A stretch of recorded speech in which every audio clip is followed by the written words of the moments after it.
अस्सलाम वालेकुम। आज हम हाई ब्लड प्रेशर की दवा के बारे में बात करेंगे, चाहे वो एलोपैथिक गोली हो या होम्योपैथिक ड्रॉप्स। सबसे पहले ये जानना ज़रूरी है कि ये दवा सिर्फ ब्लड प्रेशर कम करने के लिए नहीं होती, ये आपके दिल, दिमाग और गुर्दे की हिफाजत भी करती है। अब बात करते हैं कि डॉक्टर के मशवरे के बाद दवा लेना क्यों ज़रूरी है। ब्लड प्रेशर ज़्यादा रहने से दिल ज़्यादा काम करता है, शरियानें सख्त हो जाती हैं और दिल पर लोड बढ़ जाता है। दवा दिल की धड़कन और शरियानों की रेजिस्टेंस कम करती है, जिससे दिल कम थकता है और हार्ट अटैक का खतरा कम होता है। दूसरे नंबर पर हाई बीपी दिमाग की छोटी नालियां कमजोर कर देता है, जिससे स्ट्रोक या मिनी स्ट्रोक का रिस्क बढ़ जाता है। दवा ब्लड वेसल्स को मजबूत रखती है और अचानक स्पाइक से बचाती है। इसके अलावा गुर्दों के फिल्टर्स सेंसिटिव होते हैं। दवा इजाफी दबाव और पानी, नमक के असरात को कम करती है, जिससे क्रोनिक किडनी डिजीज का खतरा कम होता है। और यकीनन वो मरीज जो प्रेस्क्राइब्ड डोज पर दवा लेते हैं वो आम लोगों के मुकाबले में ज़्यादा सही रहते हैं और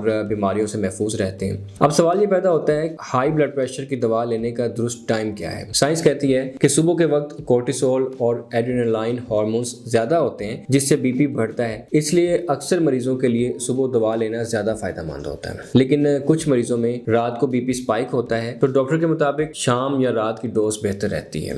रोजाना एक ही वक्त पर दवा लेना सबसे मौसर तरीका है, ताकि खून में लेवल स्टेबल रहे और अचानक स्पाइक या ड्रॉप ना हो। हकीकत में हाई बीपी और लो बीपी की सिम्टम्स कुछ हद तक ओवरलैप कर सकती हैं, लेकिन इनमें हल्का सा फर्क होता है। अगर आप हाई ब्लड प्रेशर की दवा ले रहे हैं और इसके बावजूद भी आपको कोई अलामात या सिम्टम्स महसूस हो रहे हैं, तो सबसे पहले जरूरी है कि अपना बीपी हमेशा बीपी ऑपरेटर से चेक कीजिए। ये चेक करने का मकसद है कि आपको मालूम हो जाए कि आपका बीपी वाकई हाई है या कहीं लो बीपी तो नहीं है। ये समझना आम मरीज के लिए मुश्किल होता है, क्योंकि बाद सिम्टम्स जैसे डिजीनेस, थकन या हल्की फेंटिंग हाई बीपी के साथ भी या लो बीपी के साथ भी आ सकते हैं। अगर चेक करने के बाद पता चले कि बीपी नॉर्मल है लेकिन सिम्टम्स फिर भी मौजूद हैं, तो फौरन अपने डॉक्टर को बताएं कि मैं दवा तो ले रहा हूं लेकिन मुझे ये अलामात आ रही हैं। डॉक्टर फिर आपकी दवा का डोज एडजस्ट करेगा या रोकने का फैसला करेगा, ताकि आपका बीपी महफूज रहे और दिल, दिमाग और गुर्दों पर गैर जरूरी दबाव न पड़े। कुछ लोग अपने तौर पर ही सोच लेते हैं कि अब बीपी नॉर्मल हो गया तो दवा छोड़ देनी चाहिए।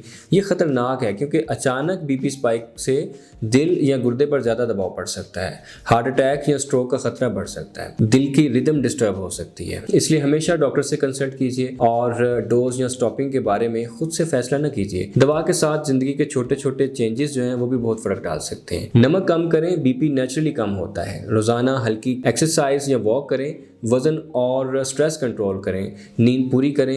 ये सब नॉन फार्माकोलॉजिकल तरीके हैं जो दवा के असर को बढ़ाते हैं और ऑर्गन प्रोटेक्शन में मददगार हैं। ब्लड प्रेशर की दवा सिर्फ ब्लड प्रेशर कम करने के लिए नहीं, बल्कि दिल, दिमाग और गुर्दे को महफूज रखने के लिए है। हमेशा प्रेस्क्राइब्ड डोज और टाइमिंग पर अमल कीजिए। बिला वजह दवा लेना या खुद से छोड़ना खतरनाक है। जिंदगी में छोटे हेल्दी चेंजेस भी बहुत अहम हैं, यानी दवा दोस्त भी है और दुश्मन भी हो सकती है, बस इसे समझदारी से इस्तेमाल कीजिए।